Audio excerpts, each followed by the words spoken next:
জয় রাধে। আজকের পাঠ শ্রী চৈতন্য মহাপ্রভুর বেড়া কীর্তন লীলা, শ্রী চৈতন্য চরিতামৃত মধ্যলীলা খণ্ড, শ্লোক 39।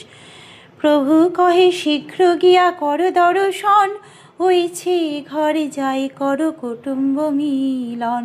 প্রভু আজ্ঞা পাইয়া রায় চলিলা দর্শনে, রায়ের প্রেম ভক্তি রীতি বুঝে কঞ্জনে।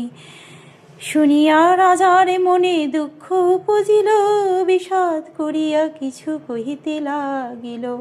পাপিনী উদ্ধারিতে তাঁর অবতার, জগাই মাধায় দেহ করিলা উদ্ধার। প্রতাপ রুদ্র ছাড়ি করিবে জগত নিস্তার, এই প্রতিজ্ঞা করিয়াছেন অবতার। শ্রী চৈতন্য মহাপ্রভু তাকে বললেন, এক্ষুনি গিয়ে জগন্নাথ দেবকে দর্শন করো, তারপর গৃহে গিয়ে তোমার কুটুম্বদের সঙ্গে সাক্ষাৎ করো। শ্রী চৈতন্য মহাপ্রভুর আদেশ পেয়ে রামানন্দ রায় জগন্নাথ দেবকে দর্শন করতে চললেন। রামানন্দ রায়ের প্রেম ভক্তি রীতি কে বুঝতে পারে। ক্ষেত্রে আসি রাজা সার্বভৌমী বলাইলা, সার্বভৌমী নমস্করি তাহারে পুছিলা।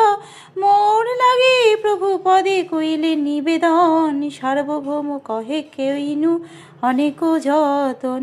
তথাপি না করে দেহ রাজ দর্শন, ক্ষেত্র ছাড়ি যাবেন পুনঃ যদি করি নিবেদন।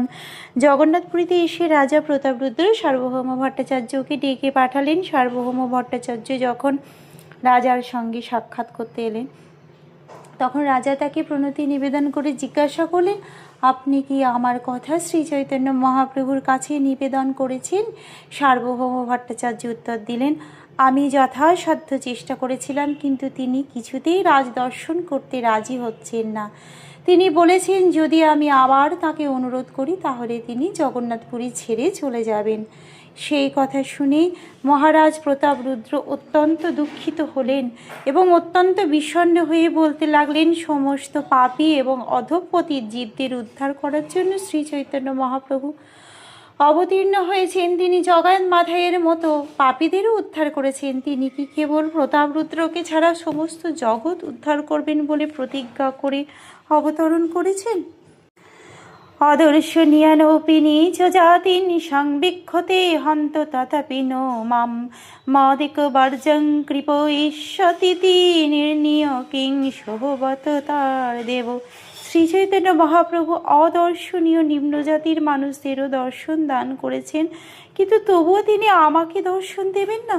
আমাকে ছাড়া আর সমস্ত জীবকে কৃপা করবেন, এইরূপ স্থির করেই কি তিনি অবতীর্ণ হয়েছেন? তার প্রতিজ্ঞা মোরে না করিবে দর্শন, মোর প্রতিজ্ঞা তাহা বিনা ছাড়িব জীবন। যদি সেই মহাপ্রভুর না পাই কৃপাধন, কিবা রাজ্য কিবা দেহ সব অকারণ।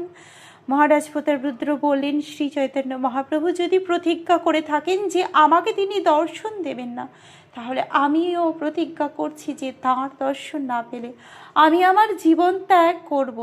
আমি যদি শ্রী চৈতন্য মহাপ্রভুর কৃপা লাভ করতে না পারি, তাহলে আমার এই দেহ এই রাজ্য সবই অর্থহীন।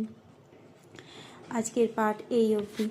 ভজ শ্রীকৃষ্ণ চৈতন্য প্রভু নিত্যানন্দ, শ্রী অদ্বৈত গদাধর, শ্রীবাসাদি গৌর ভক্ত বৃন্দ। হরে কৃষ্ণ কৃষ্ণ কৃষ্ণ হরে হরে, হরে রাম রাম রাম হরে হরে। জয় রাধে জয় রাধে, জয় রাধে জয় রাধে, জয় রাধে।